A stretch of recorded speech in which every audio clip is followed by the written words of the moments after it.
Okay, we are live. Welcome to the Life of Basketball podcast. My name is Nick Lewis. I'm checking in from Wrocław, Poland right now, and this is my first podcast or attempt at podcast. And basically, my idea for this podcast, the Life of Basketball podcast, is kind of an the inside look at what goes on with professional athletes who are playing either in the NBA or mainly overseas, and what kind of life is like, beyond basketball. We obviously can get into, the basketball aspect of our lives and all that kind of stuff, but that kind of stuff is reported, on a daily basis with team websites and all that kind of stuff. So what I aim to do here, as I welcome in my audience and try to get this podcast off the ground, is the inside look at what it is to be a professional athlete, playing in Europe away from our families for 8-9 months out of the year, and what kind of little interesting things behind the scenes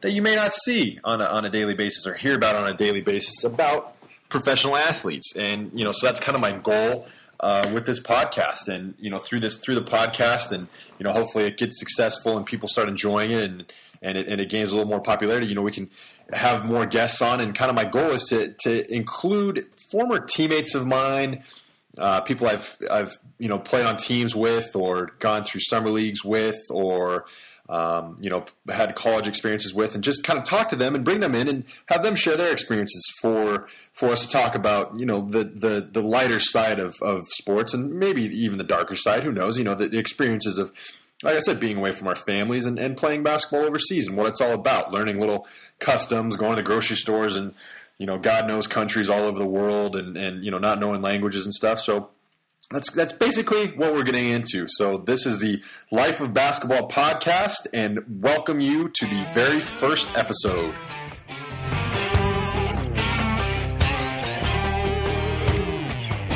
Okay, like I said, my name is Nick Lewis, and I'm checking in with the Life of Basketball podcast, and I'll just give a quick history of kind of who I am and what I'm trying to accomplish with this podcast, and what my goals are, and basically just kind of running with it, trying to have some fun with this thing. I don't really know the direction or, kind of any real goals with it. Just kind of want to share my stories and share stories of former teammates and friends of mine playing overseas. So my brief story is I was born in the United States, obviously, born in Portland, Oregon, but I grew up in Phoenix, Arizona. Lived in Paradise Valley, went to Brophy College Preparatory High School, played for, great coach Mark Granger there, and had a great experience in high school, going to a college preparatory school, a Jesuit college preparatory school. So not only was I playing sports, but I was also, getting a great education and getting great, knowledge and experience to for my future endeavors. Obviously, college was a prime goal of mine, basketball or sports or not. So anyways, graduated from the Brophy College Preparatory in 2001, attended the University of San Diego, where I played for 5 years there. I redshirted my freshman year for an injury and other things, just kind of playing behind a real great group of guys, so wanted to get an extra year of experience. So played at the University of San Diego, had a lot of great experiences there. Obviously, San Diego, how can you not have a great time in San Diego? The little university up there on the hill above SeaWorld. My dorm sophomore and junior year, and I could almost see Shamu doing flips in his pond, little pool at SeaWorld, looking down, towards the Pacific Ocean. So San Diego was a great, great time in my life. Graduated, like I said, in 5 years, redshirt with a degree in business administration, emphasis in economics. So again, a great university. They're I think a top 25 business school. So I do have a great degree from there, but more importantly, had an amazing time playing basketball there over my years at the University of San Diego. Had great teammates again, a great experience. We played in the 2003 NC2A men's basketball tournament. We beat Gonzaga in our conference tournament and got to play against Stanford in the first round of the NC2A tournament up in Spokane, Washington, in front of an amazing basketball crowd up there. And unfortunately, we lost that game, but hey, got a great experience playing the NC2A tournament. From there, kind of along my senior year of college basketball, didn't really know what I was going to do. Interviewed for a few jobs at some job fairs, thinking that maybe I'll, enter the real world, get a real job. put my business degree to use. But then also was approached by a few agents and my coaches and different people saying, hey, you could play professional basketball. You're got a pretty good skill set. You're 6'10", you can shoot. You move pretty well. So maybe you should pursue a career in professional basketball. So that's essentially what I did. I signed with an agent who's a great guy and has been helping me out a lot, but was invited to the Phoenix Suns summer league and tried out with them and played, and unfortunately it didn't work out. It would have been amazing if it had worked out to play with the hometown Phoenix Suns where I grew up and play for the Suns. Would have been great, but it just didn't work out. So I was signed somewhere along that summer, I think June, July, signed to play in Belgium. I played for the Leuven Bears in Leuven, Belgium, which was an interesting experience, pretty tough for me, and basically just because coming from, I think the biggest thing that guys have problems with transitioning into European basketball is we come from our relative schools, whatever they are, being the big man on campus, being the hot shot, and pretty much, I don't want to say catered to, but I mean, we were. I mean, once you become a senior and you're all conference, all region, all WCC, whatever it is, and then you get to Europe and it's a whole other ballgame. You kind of start over and things aren't as easy as they seem. You're away from your family. I was by myself, being away from my mom and my dad and brothers. And yeah, I went away to school, but San Diego's a 5-hour car ride from Phoenix. So a little bit different, there. So, anyways, played about half a season in Leuven and just kind of didn't like it there. Came home and finished up the season in the NBA Development League with the Los Angeles Defenders, who are the minor league team for the LA Lakers. So I was able to kind of get on with the Lakers per se, and met Coach Jackson and a bunch of the players and kind of worked out for them. For those of you who don't know, the NBA Development League it's basically like the farm team for NBA teams. It's become pretty big in the last few years. Most NBA teams are affiliated with one or more NBA, or as we call it, the D League teams, and so finished up the season there in LA, and again was around the Lakers and got a lot of great experiences and worked out with them, and went on to summer league and played summer league in those the next couple summers with the Chicago Bulls, the Seattle Supersonics at that time, who while I was there that summer actually moved to Oklahoma City. So I was on the first summer league for the Oklahoma City Thunder. Played with Kevin Durant and those guys, just an amazing organization. And again, unfortunately, just didn't get signed on with them, but had a great time going through summer league and being exposed to the NBA, game, lifestyle, the whole deal. So it was a great experience for me, just to improve, really see what the next level is all about. So after summer league, tried to play in Spain, signed on a team in Spain, and was doing well in Leb Gold, which is like the second division over there behind the ACB. And the ACB is, some of you will know, some of you don't know, the ACB is basically, I would consider it as close to the NBA as you can get. I mean, the Spanish basketball, the Spanish league, the ACB is amazing. I mean, they're right up there, and the FC Barcelona and the Real Madrid. I mean, they can compete with most NBA teams. So anyway, signed in a great city over there in Spain. Ready to go and continue my professional career. But unfortunately, within a week of getting there, I broke my foot and was sent home. And that's just kind of the way it goes over there. Didn't have a guaranteed contract, so was sent home. And it was kind of a blessing in disguise, because looking back on it, yeah, it would have been great to stay in Europe and continue my European career and get a lot more credit for overseas, because most European teams don't like, quote unquote rookies. They like guys with experience and stuff, because they're not going to waste their time and money and having some guy go over there. And much like my first year in Belgium is, a lot of guys straight out of college, they aren't ready to be away from home like that overseas and playing in those type of environments. So anyway, didn't catch on with the team in Spain, and like I said, it was kind of a blessing in disguise, because then I signed on in the D League again and spent a brief time in Iowa with the Iowa Energy, but then got traded out to the Bakersfield Jam, which to me was 2 seasons of the best basketball and the best group of guys I've been around in a long time. I've had some great experiences that I'll get into, but I mean, to start out, basically starting off my professional career it was a great opportunity to play for Bakersfield. Played for Scott Roth, who, for me personally, was probably the best coach I've ever had in terms of personality. Got along with him great, good personal relationship, but more importantly, a great basketball coach. I mean, he really, really taught me a lot about, playing basketball at the pro level, being an NBA type player, and just really gave me a lot of great insights. And like I said, was the best coach I've ever had at any level. Just an amazing guy, and I appreciate it to this day. And I think at this point, I think Coach Roth he's on the bench in the NBA somewhere. I think he's with maybe the Milwaukee Bucks, and that's just a testament to his great ability as a coach. I mean, I hope he finds his way to a head coach job because it's well deserved. And again, Coach Roth, I appreciate it. So big shout out to you. So anyway, signed on with the Bakersfield Jam for a season.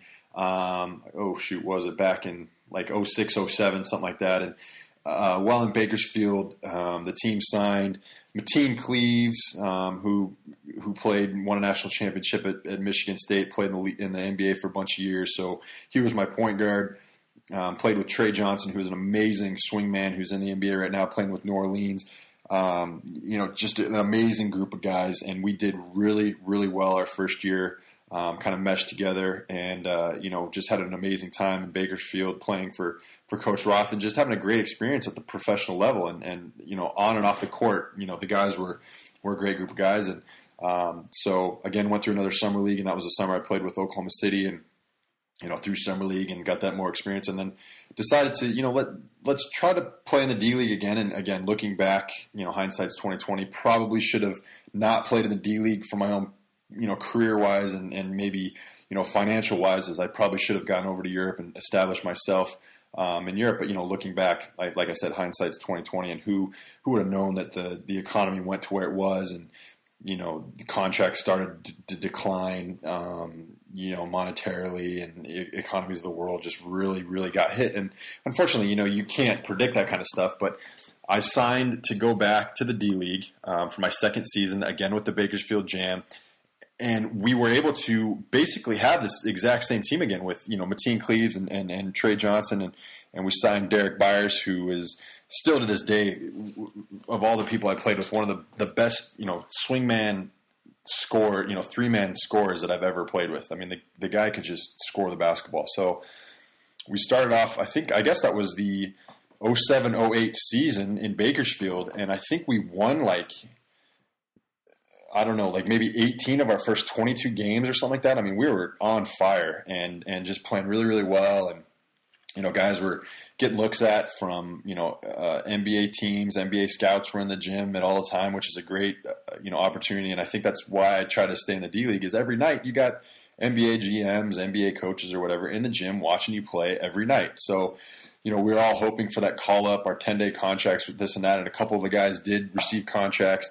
And that's kind of the way the D League works, is unfortunately your success is also your failure, because the more successful you are and the better guys are playing, they get called up, and that kind of, destroys your team. But, individually it's a great opportunity. So anyway, finished out that season. We did really, really well. And again, Coach Roth really helped develop me as a player, and I get, playing with a guy like Mateen Cleaves, who is, the epitome or the exact example of what a pro is. I mean, you hear that kind of cliche all the time, be a pro or whatever it is. I mean, he is professional to a T. First guy in the gym, last guy to leave, helps everybody from, the best player on the team to the water boy. I mean, he's trying to make you better, competitive, and just helping you out all the time. And again, that's a testament to him. I mean, he's won a national championship and played at a very high level, and there's a reason for it. He's a great guy, and I'm really glad that I had the opportunity to meet him. Still in contact with him, and he's doing a lot of great things on TV right now. And he's had great experiences doing a lot of great things for the city of Detroit and Lansing, where he grew up. So anyway, finished up that season, had a great time in the D League, and then took another summer. Had some summer league experience. And then decided, I need to go overseas, start making some money, start, doing what I need to do over there, and just have another experience playing basketball in Europe. I mean, how great could that be? So I signed on to play in France my first year, and had a great opportunity there, and, great team again.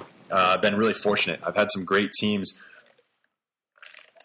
in my career and in terms of guys I played with and success. So had a great season in, I guess that would be the 09-10 season, 2009-2010 season, and signed on with a great team, and we finished third in the Euro Challenge, which is like a all Europe type of competition, and then also finished third in the Pro A, the top division in France, which France is not a shabby basketball country. I mean Tony Parker and Boris Diaw and those guys have come out of there and done very well in the NBA. So France is a top notch country as well. So my first full-time European experience was a great experience.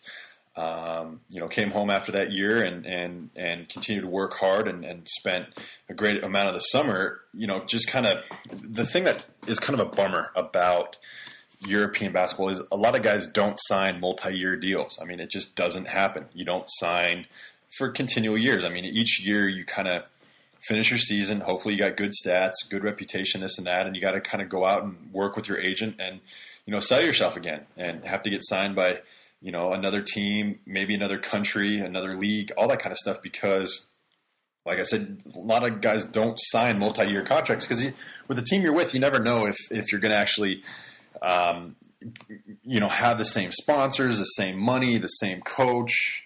There's no unions, all that kind of stuff. So a lot can change season to season, and you don't want to get stuck in a situation where you signed with one coach and he gets fired while you're at home during the summer, and you come back and it's a whole different situation and this and that. So, like I said, a lot of guys don't sign multi-year contracts. So you kind of get home for the summer, take your, 2 or 3 weeks off and then get right back at working out and being ready to go and prepared, working with your agent to sign with a team, hopefully as soon as possible. But sometimes, situations don't come up or, teams don't need your type of player, this and that. So that summer after I played in France, we had such a great year. I thought it would be a pretty easy summer and get signed pretty quick. But unfortunately, the economy just, again, as I mentioned before, the timing was terrible. Countries went in the dumps. Teams weren't paying as much as they were. Teams were restructuring. Sponsors were pulling back the money that they were giving out. Just all kind of stuff. So it was really frustrating, and we had to wait and see. And it was really hard on my family and everything to just take such a long time when we thought we'd get signed pretty early. We didn't get signed to the end of the summer. And I signed in a team in Greece, which, hindsight against 2020, great league, but because of the economy, the world economies and the Greek economy, it was just a bad decision. Great league, great experience. Lived in Thessaloniki, Greece, an amazing city. The Greek people are great. Just unfortunately their economy was just in the tank. So I was there for 3 months. And didn't get paid and got a little bit of money here and there. But, it was just really stressful because you can't go that long without, getting paid. And it's the nature of the business and it sucks, but that's just the way it is. So was able to, work with my agent and he was able to place me back on a team in France, Pro A, not the same team, but a different team in Strasbourg, which is a great city. Kind of on the German border in France. And I was able to get back to Pro A France and play again in France, play the second year in France, which, again, I love France. The league was great. The people are good. I started learning the language. It was a great experience. So I was really, really excited to get back and play in Pro A France. And, unfortunately, the Greek thing didn't work out. But, hey, I woke up and got an opportunity to play back in France, and it's great. So we finished out the year in Strasbourg and had a marginal season. Finished I think like 10th place in the league, and there's 16 teams, so not great, but there was a lot of movement that year, and just kind of frustrating. But it was great to be back in France and had an amazing experience. And the city of Strasbourg is just unbelievable. Christmas time in Strasbourg is just amazing. They have the world's best Christmas markets. So to any of you looking to plan a European trip, if you do it during Christmas, you got to go to Strasbourg, France, go to their Christmas markets. They're just, I can't even really explain it. I'll probably share some pictures on my blog, lifeofbasketball.blogspot.com. Again, lifeofbasketball.blogspot.com.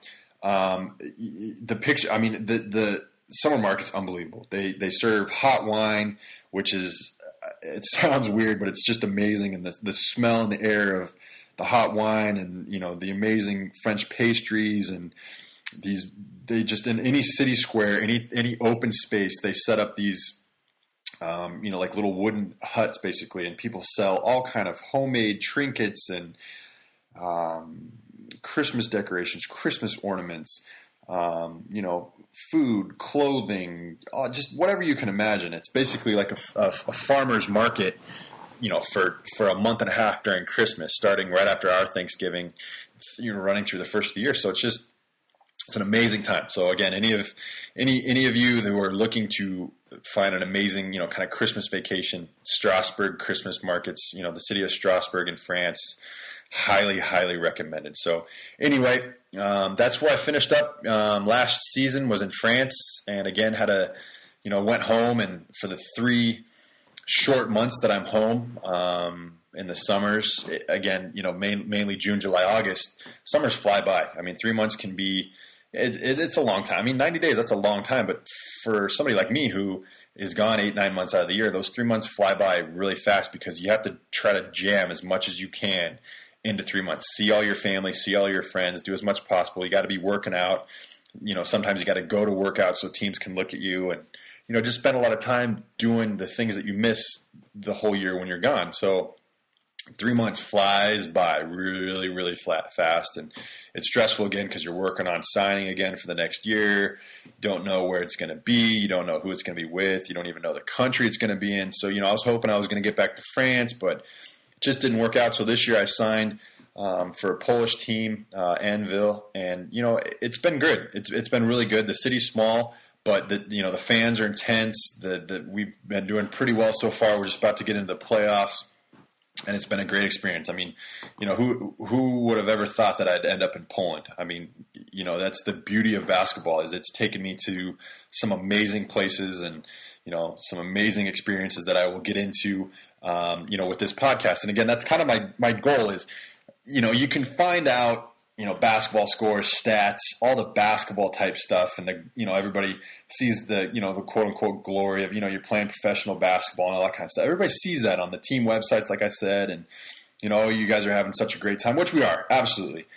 I am blessed every day and count my blessings every day to be able to do and play the sport that I love and basically don't have a real job. I mean, I get to play basketball for a living, which is great. It's given me a lot of, great opportunities, provided me with a little bit of money, and, it's been great. But the whole purpose of this podcast is to kind of give an alternative perspective, beyond basketball. What are the day-to-day things that you see, the cultural experiences you have, and, different customs and language barriers and, just simple things like going to the grocery store for the first time in a country that you just absolutely have no idea. And I don't, is this butter? Is this not butter? What is it? Just little things like that. So that's kind of the goal of the Life of Basketball podcast is to give you the lighter side or the backstory to the life of a professional athlete playing basketball in Europe. The stuff that you don't see, that you don't hear about. So it's going to be fun. It's going to be, laugh, cry, do all that good stuff. It'll be just an amazing time. And I'm going to have some of my great ex-teammates on here and have them, interview them and just have us all just share stories and just have a great time. So I appreciate you checking in and hopefully we can make this thing successful and Life of Basketball podcast will turn into something that hopefully people will enjoy. So again, we're just going to try to, the inside look of what it is to be, away from your family for 9 months out of the year and again, the cultural things, being by yourself, being in a country, completely separated from, what you're used to and what you've come accustomed, to living in America. So that's kind of the goal of what I wanted to accomplish and, kind of get out of this podcast is just kind of give everybody a different look of what we all go through. So I'm going to have some amazing guests on through the way. And today, the first guest that I'm going to have is a former teammate of mine that we played together my first year in France in Rouen, and we shared some great times together and some great stories. So I'm going to have him on here shortly, and and we'll share our experiences, share some stories, and kind of get a start of what this is going to be all about. This little journey that we're going to go on together. So again, this is the Life of Basketball podcast. I'm your host, Nick Lewis, and we will be back shortly with our first guest.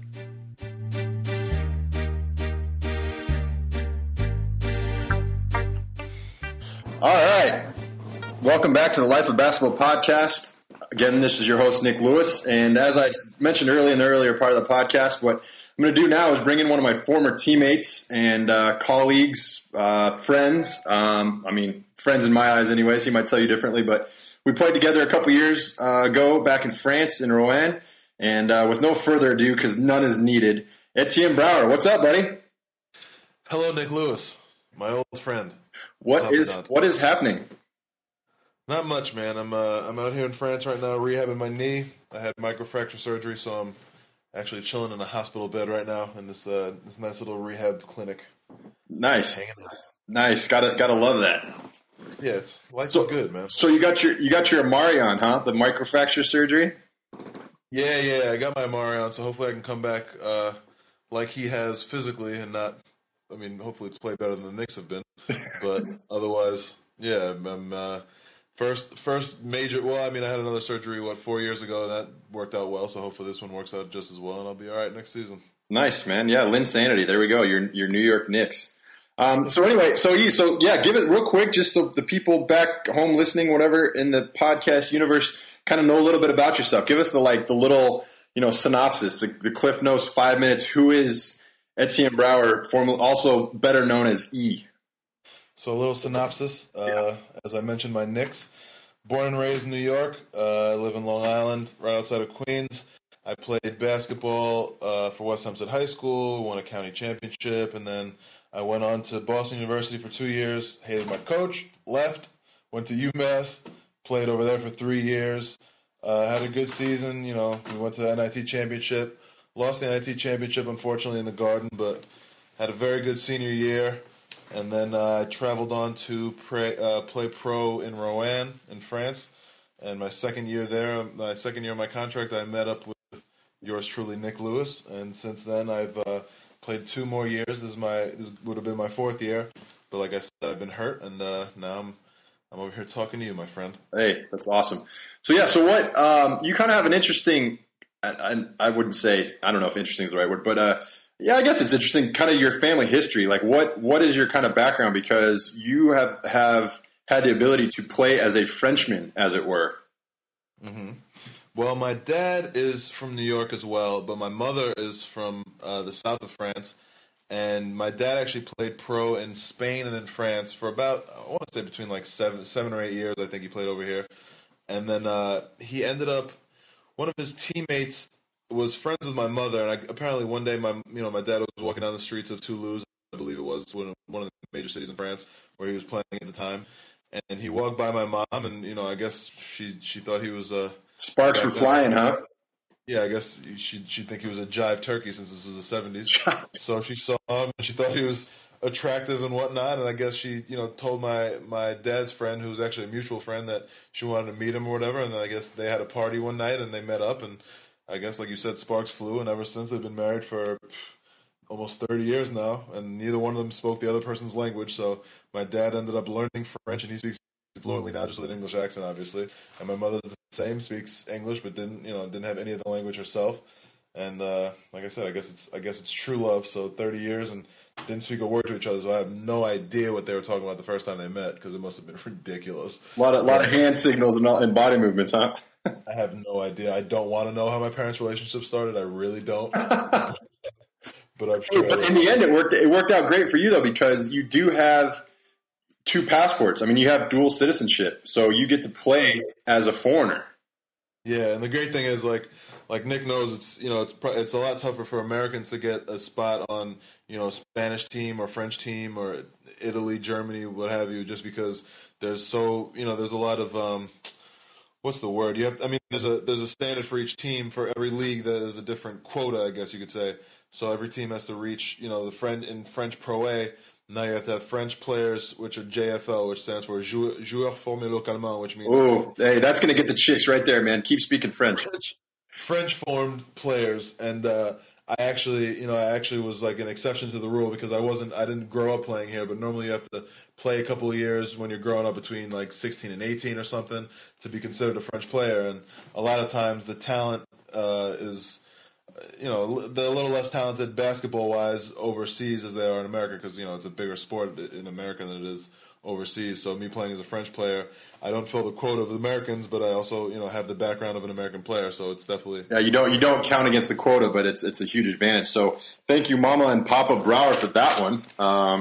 That passport stays with me at all times. Good thinking ahead there. And again, we don't want to know how the relationship started, but it ended very well. So yeah, for me, I definitely cashed out on that one. Cool. So yeah, so tell us, what are you doing now? What is the rehab? Because you're back in France, but you're not playing. So what are you doing? Well, I mean, microfracture takes a real long time. It's since it's cartilage, it doesn't really regrow, but you kind of have to deal with a different type of aspect of trying to learn how to walk again and run again. It's it takes a little longer than ACL, which is supposed to be the hardest type of injury for your knees, anyways. But since this it's not overnight, so I'm actually learning how to run again, and they got me on this anti-gravity treadmill, which I have to videotape. I actually want to send it to you so you can see it because it's pretty cool. Like, you go on the thing, it looks like a regular treadmill, but it's kind of like an astronaut type of. I feel like they said something about that's how they trained astronauts back in the day. It's like they like strap you in and you get to run with no like pressure, right? It's pretty. And you start off. Imagine. You start off, and the thing will say 100%, so it means 100% of your body weight. So I weigh like 215, so it'll be at 215 pounds. But then I can take the weight off, and it can go down to like 50 pounds. So basically, I'm running on air.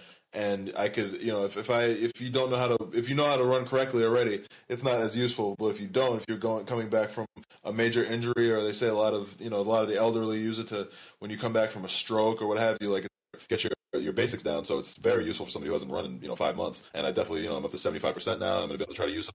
Yeah, you've got to take pictures or videos of that, man. I want to see that. That looks awesome. I've ever done. Like it feels so unnatural, but it feels so natural at the same time.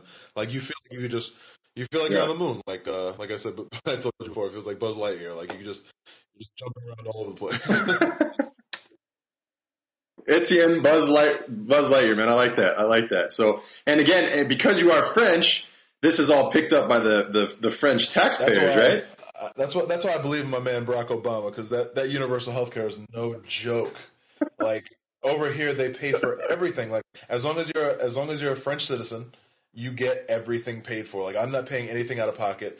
If I had gotten microfracture surgery back over in the States, it would have been a smooth 20-25 grand at least. And you'd be holding out a Coke can sitting out of Grand Central asking for change. So basically, what we're saying is like the public. You're a fan of public health care. I mean, like I said, if it's 20-25 grand over in America, and what I ended up paying out of my pocket in France was literally the equivalent in U.S. dollars to about $400, which is basically a rough afternoon in Vegas. Like that's not even comparable. How is it possible that that's what you're paying out of pocket? And it's absolutely true. You don't pay anything. Everything is taken care of. You get sick, you get hurt, you don't have to worry. In America, it's like the end of your life, but here they have everything taken care of. It's crazy.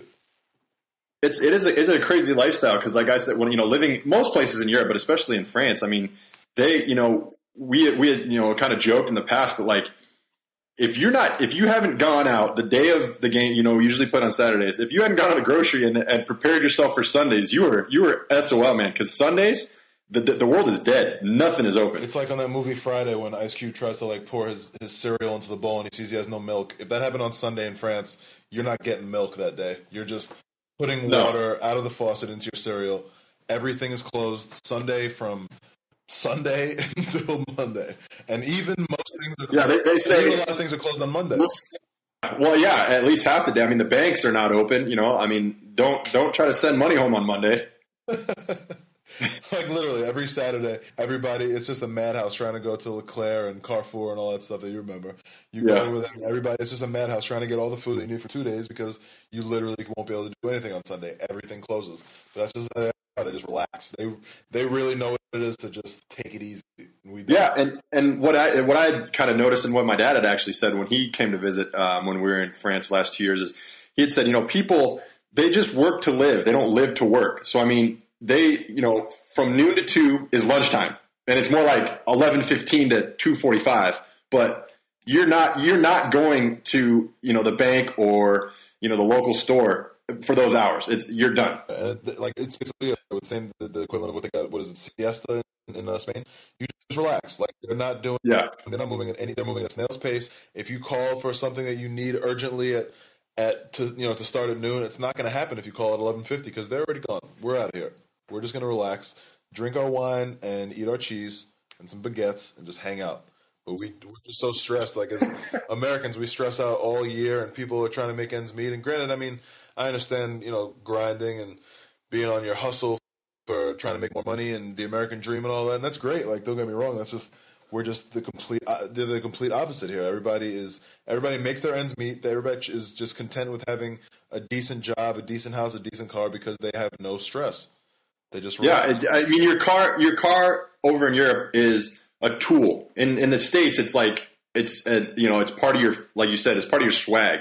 There, your car is just to get you from A to B. You don't really see swanky cars in most countries. Yeah, well, I mean, we have a tendency to lease Benzes when we live in our mom's basement, and we have these Gucci and Prada bags, and then we live in a studio somewhere in a cramped apartment. Like we don't have an idea of what it is to be ourselves. Sometimes I feel like people just try so hard to do so much that they just aren't.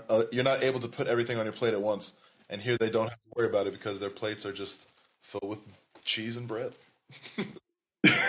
And maybe a side of wine. Exactly. And again, I think it's a little bit best of both worlds because everybody, it's great. You want to work hard, you want to provide for your family and do well, and everything is great. But I think the Americans, we focus so far on so far, we look so far forward. It's like, well, if I don't work this hard now and I don't have this much money, I'm not going to be able to retire. I'm not going to be able to do the things I want. The Europeans, especially the French, they do it the opposite. It's like, no, I'm going to save up and do that stuff now. Yeah. My trainer here, because everybody has, there's like one trainer to every 7 or 8 people here, and it's that's why the facility's so highly acclaimed and everything because there's just a lot of people helping each other.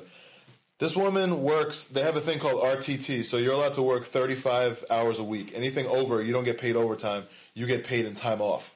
So it's basically like working for, you work an extra hour, you get the hour back to just spend however you want. My trainer has 11 weeks vacation. So she left yesterday. I don't know when she's coming back because I'm not going to see her anymore. Very nice woman named Danielle. But she left. She's not coming back as long as I'm here. And she was asking me, if I've ever been to Australia, if I know anybody in Australia because she's going over there. And Australia isn't a trip you make for the weekend. You go to Australia because you're going for 3 weeks or a month or something. And that's how long she's going. I think she's going for 3 weeks. So she acquired the 11 weeks because, like you said, they don't give you overtime. You just build you bank hours. So that means she's worked that much to get 11 weeks off of work. She does, and she works. She works hard, but she doesn't work American hard. She works, what I would call working French hard. She gets in at everybody starts at 8:30. She's here at 8, so that's half an hour. And then at the end of the day, at noon she'll work until 12:30, and then she'll start back at 2, a regular person. And she'll work until 5:30. That's very normal. If you go to Manhattan, my girlfriend has to eat lunch in front of her cubicle sometimes in front of her computer screen. That doesn't, and she doesn't get anything back. She doesn't, you don't get paid for lunch or anything extra. She gets 11 weeks. That's why we're all fat, man. Everybody has their eat-in lunch. You don't get up from your cubicle. Nobody walks around. I mean, just so everyone knows, my girlfriend is wonderfully fit. All right, so everybody knows that my girlfriend.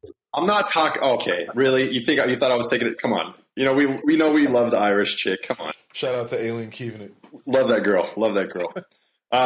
So I mean, the social. There is definitely something to be said about socialized medicine because what I noticed from my personal experiences is the one time I had to go to the emergency room over there. A teammate of mine slipped and fell in the middle of the night, cut his hand open. Long story short, had to get some stitches. His wife was passed out because she couldn't take the blood. So naturally, call me. I don't know why I always get called to these things, but I did. And he said, "Hey man, I got to go to the hospital. Can you drive me?" So I took him to the emergency room, and so this was I want to say it was maybe a Thursday night, maybe a Friday night, and in the States, that's you'd be waiting 6 hours in the emergency room, right? I mean, good luck. If we're in the States, I would have told him, "Sorry, bro, I'll take you in the morning." But I'll let you bleed out real quick. Yeah, you just put this, rub some dirt on it. You'll be all right. So I pick this guy up. We go to the emergency room, pull in. It's like, I don't know, 12:30 on it's Friday night or whatever. And like I said, in the States, there'd be gunshot wounds and drunk people falling down and all kind of, people with common colds trying to get in the ER to get seen. And we walked in there, and the nursing staff was like playing cards in the back. The doctor was like drinking a Coke, having a lunch. We walked into the little like reception area. The lady's like, "Oh, how can we help you? This and that." And we're like, my buddy's needs to have some stitches. We were probably in and out of the emergency room in 45 minutes, and he got like 7 stitches. Ridiculous. Because they have the preventative thing, and nobody has to run to the emergency room when they have a cough. The little kid's got a cough. If you got a cough, you go to the doctor. They have everything. Yeah, they do. They got socialized medicine, man. I don't know. It's a catch-22, man. It works. Like I said many times, it works both good and bad. The preventative thing, I think, definitely helps to limit the use of the emergency room for common stuff. But anyway, so back to some other cool, funny stories. Getting away from the emergency room and all the surgeries and stuff. But that year we were in Royan, man. We had a pretty successful season. We finished third in the ULEB Cup, and we finished third in our league in the French Pro A and in the playoffs and stuff. So I had a pretty good run. But one of our trips along that way, when we were playing in the ULEB Cup, we got to travel, kind of around the countries and stuff. So we had a very interesting situation because we traveled and we got to go to Krosnyak, Siberia, which was an amazing trip, but it was so cold. The guy on the bus said that be careful when you go outside. Yeah, you can. It's been cold enough, and I don't know if it was when we were there, but you could literally, if you breathe in deep enough, you could freeze your lungs. So he and I were like, yeah, let's go outside and walk around like we did when we were in Cyprus. I don't know, a football field. It took us about half an hour because you're walking at a snail's pace. You can't go any faster. To go to the store because we want to get those Russian hats for our girls. Well, your wife, my girl. And right. And we get there, and the women are just casually outside, like they're running a deli, like it's just a supermarket on a regular day outside. You would have thought it was a farmer's market, like in La Jolla, San Diego. Like they were just no sense. And they're outside. I don't even know if they had gloves on, talking about whatever. We're like, yeah, we're trying to say, can we get a hat? And they're just saying, whatever. So we show them the euros, and they understood that. Apparently they understood that really quickly. And they gave us our Russian hats, and they're all wearing them, but they don't even have gloves on. They're just so used to this incredible cold. We got our hats, and we had to go back out of there as fast as possible. It was colder than I've ever been and ever want to be in my entire life. Never again. Never again. It was like minus 40? Yeah, it had to been. And like I said, we literally, it was like walking like a short par 3, like not even a football field. Like it was not far.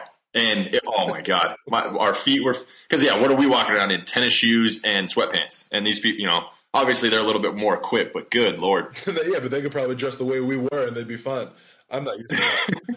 I mean, you're in the San Diego area. I'm from New York. Like I'm not used to it at all. I know you're not used to it because it's nice. No. I couldn't. I was like, what? You can't wear board shorts and flip flops? What are you talking about? What'd you say? You mean you're telling me I can't wear board shorts and flip flops? Like, what do you mean? Yeah, now you know. It was crazy. So anyway, those are the stories, and that's kind of what the whole Life of Basketball podcast is going to be about. This is a little taste with my boy Etienne Brouwer here from France. So anyway, I want to take the time. I appreciate you for taking the time and talking with us today. And hopefully this can be a regular thing, and we can get you on here and we can share some more stories and delve into the life behind the scenes, that is the lives that we live over here playing European basketball. Give the Irish broad a what's up for me, and you take it easy, dude. Don't work too hard. Enjoy that free health care, and get a couple massages and hang out. All right, man. This is the Life of Basketball podcast. We just got done talking to Etienne Brouwer, and we'll be right back. And we're back to finish up the Life of Basketball podcast. I'm your host, Nick Lewis, and I just wanted to give another thanks and shout out to our first guest on the first podcast, Etienne Brouwer. And his website, you can find more information about what he's doing in the New York area for the summer camps, helping kids out and stuff. His website, lihoopstars.com, lihoopstars.com, all one word. So thanks again, E, for being on the show. And again, I want to thank the listeners. Hope you guys enjoyed today's episode. Check back in with us and so we can continue to have a great time here and get this thing rolling. You can check us out at lifeofbasketball.blogspot.com. Again, lifeofbasketball.blogspot.com. Please feel free to leave us a comment, questions, considerations for us to use maybe in our next broadcast. This way we can, make it even better for the next time. Again, we thank you guys for listening. Check us out, lifeofbasketball.blogspot.com or www.theplaybig.com. Again, this is Life of Basketball Podcast. I'm your host, Nick Lewis. Thanks for listening in.